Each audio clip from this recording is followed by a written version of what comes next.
hard for me, to be honest with you, because I already had dealt with shit on the streets. I was prepared. I was fine. I know what you should, what you shouldn't do, what you say, what you shouldn't say. You know, that's when you get in trouble, or what to get, not to get. You know what I mean?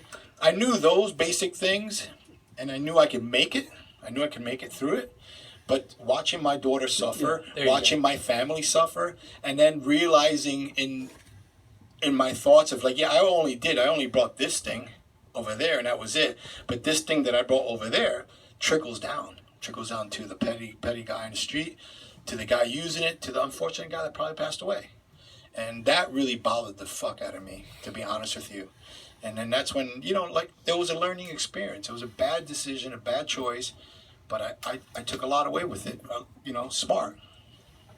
Yeah, I mean, one thing, and I told you this as soon as I read the book, one thing that I really, really loved about it was there's a lot of graciousness and a lot of humility in it. And a lot of these books, I'm not going to mention any names, but there's a lot of books that are just basically me, and fuck you.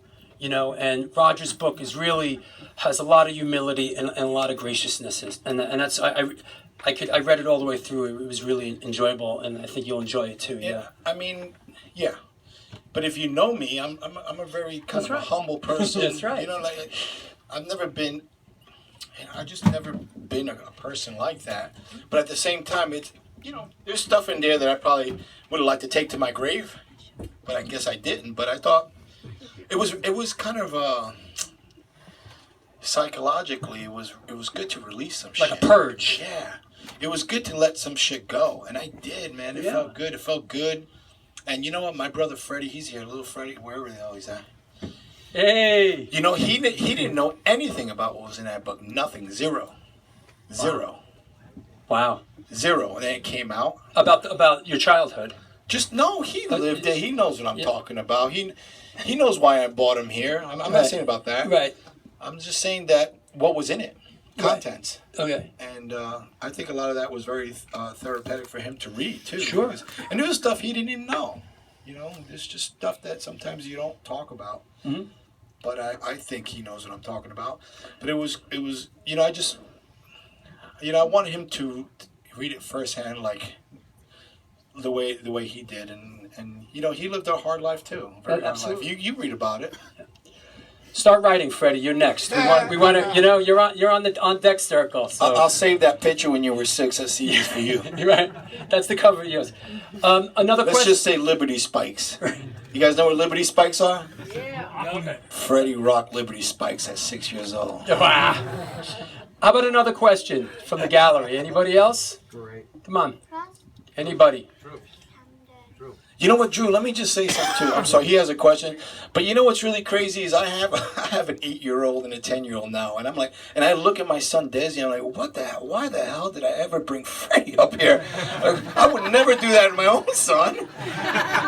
It's crazy. And then I look at my kid, and my wife, like, she reads it, she's like, you did that to Freddie? I'm like, you know, it's just crazy. But you know what? I felt he was safer with me. And he loved it. Everybody, my little brother Freddie loved all of this. I mean, 6 years old at a Barbarian show. Who the fuck wouldn't love that? You know what I mean? Remember that show, Freddie? You know what I mean? Like, we loved this. We thrived on this, man. You had a little question over here? Yeah. Larry? Insider question from Larry. Why do you think Maximum Rock and Roll did that? I know why, and I think I talk about it in my book. Yeah, you do. Because they were experiencing something that we weren't experiencing. And, you know, you can't judge a book by its cover. That's what it all comes down to. Just because this is happening over here doesn't mean it happens everywhere. And a lot of people probably could relate to all that stuff. You can't say everybody, you can't say this person's, I mean, especially when it comes to that, because I've seen metalheads, punks, and skins that are on both sides, you know what I mean? But I think what happened was they were experiencing something awful in their city, and they just thought it was like that everywhere else. Right. And that's what happened. Okay. So after your incarceration, you came back out eventually. So since getting Agnostic Front back together in 1996, you've basically been running at it nonstop for the past 20 years, give or take. You regularly play to tens of thousands of people every year around the globe. what sort of feelings do you have seeing the worldwide impact that our little New York hardcore scene that we started in the 80s has? You know, when you go to Russia.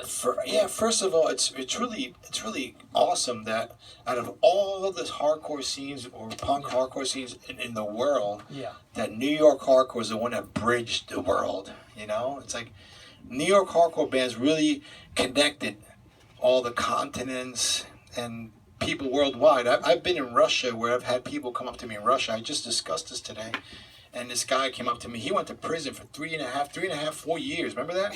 Just for listening to Cause for Alarm. That's all he did was listen to it. That's how bad things were back then. You guys have no idea. Some of you older folks know that, you know? Like, our music, New York hardcore music, just any music of that nature was banned in some of these countries. But somehow, all these people, I think it's because we've always spoken about oppression, overcoming oppression, relate to us. And I think the secret to our success and longevity, and it's nothing to rave about. I mean, we're very grateful, but I think it's that because we've always been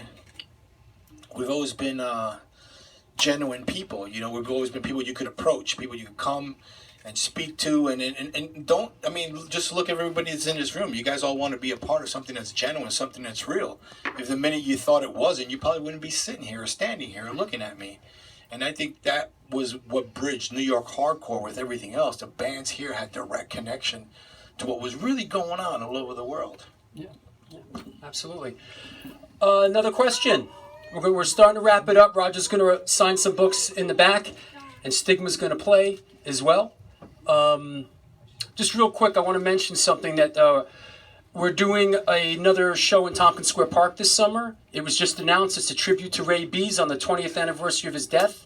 Just so you know what's up with that. Can I read something to you? Yeah.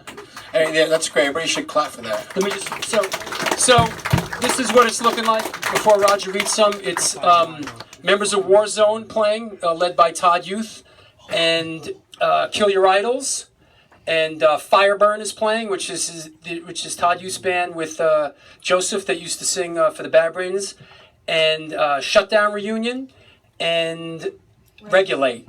So that's what's happening October 1st. It's up. There's a GoFundMe page up. We need your support to pay for some of these production costs. We're going to have another really great fucking day in the park, and we hope to see you there. So thank you. Who's DJing? Oh, and Howie, Ill Bill, and Frank Tufar is DJing.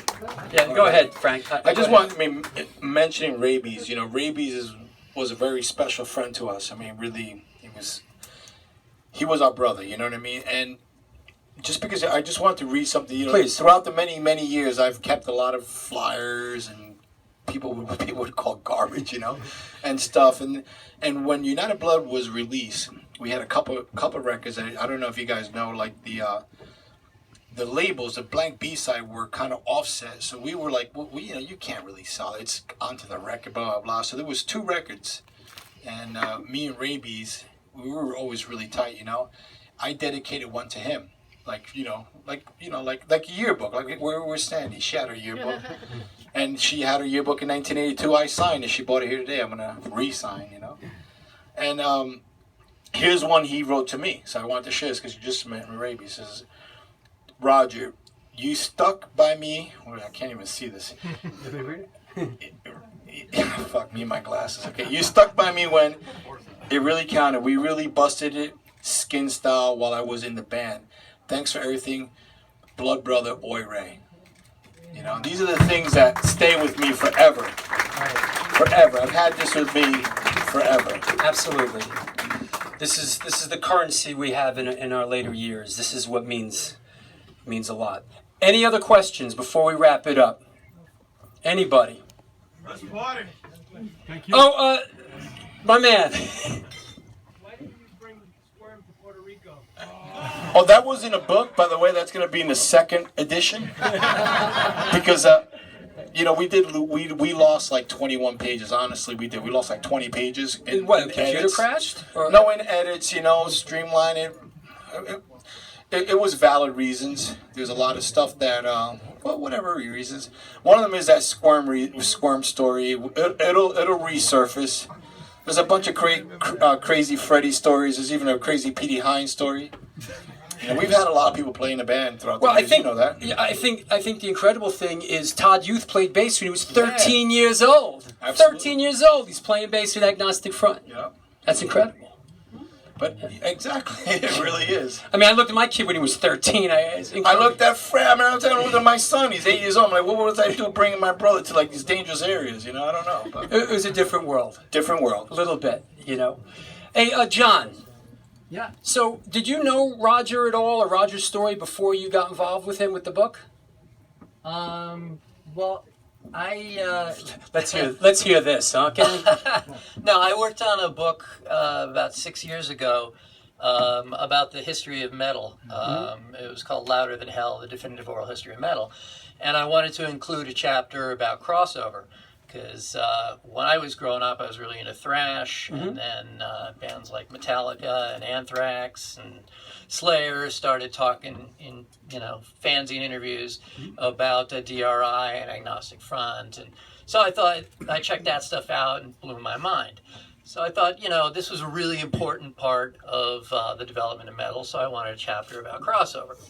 So my good friend Ian McFarland, who worked on the movie on Roger and Vinny, Godfathers of Hardcore, he was really attached to the scene, and he'd been in Blood for Blood, and he helped me connect with a lot of guys, both in Boston and in New York, from that community.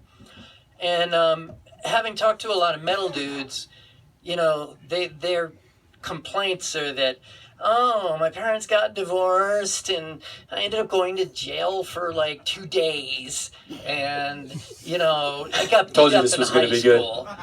And I'm like, okay, cool. That's in the book. Let me talk to, Roger Miret about what it was like being agnostic. It's like, fuck, man, I didn't have a home to live in. I was living in the Lower East Side, like in an abandoned building. I'm like, shit, really? Well, I mean, did you guys, what happened with their fights? I was like, oh, man. There were guys who would fill up, socks with rocks and beat on each other, and we had our belts, and they were, made of chains, so we could always swing them around, and these Puerto Rican guys and we were getting into fights all the time. I'm like, this is a different world.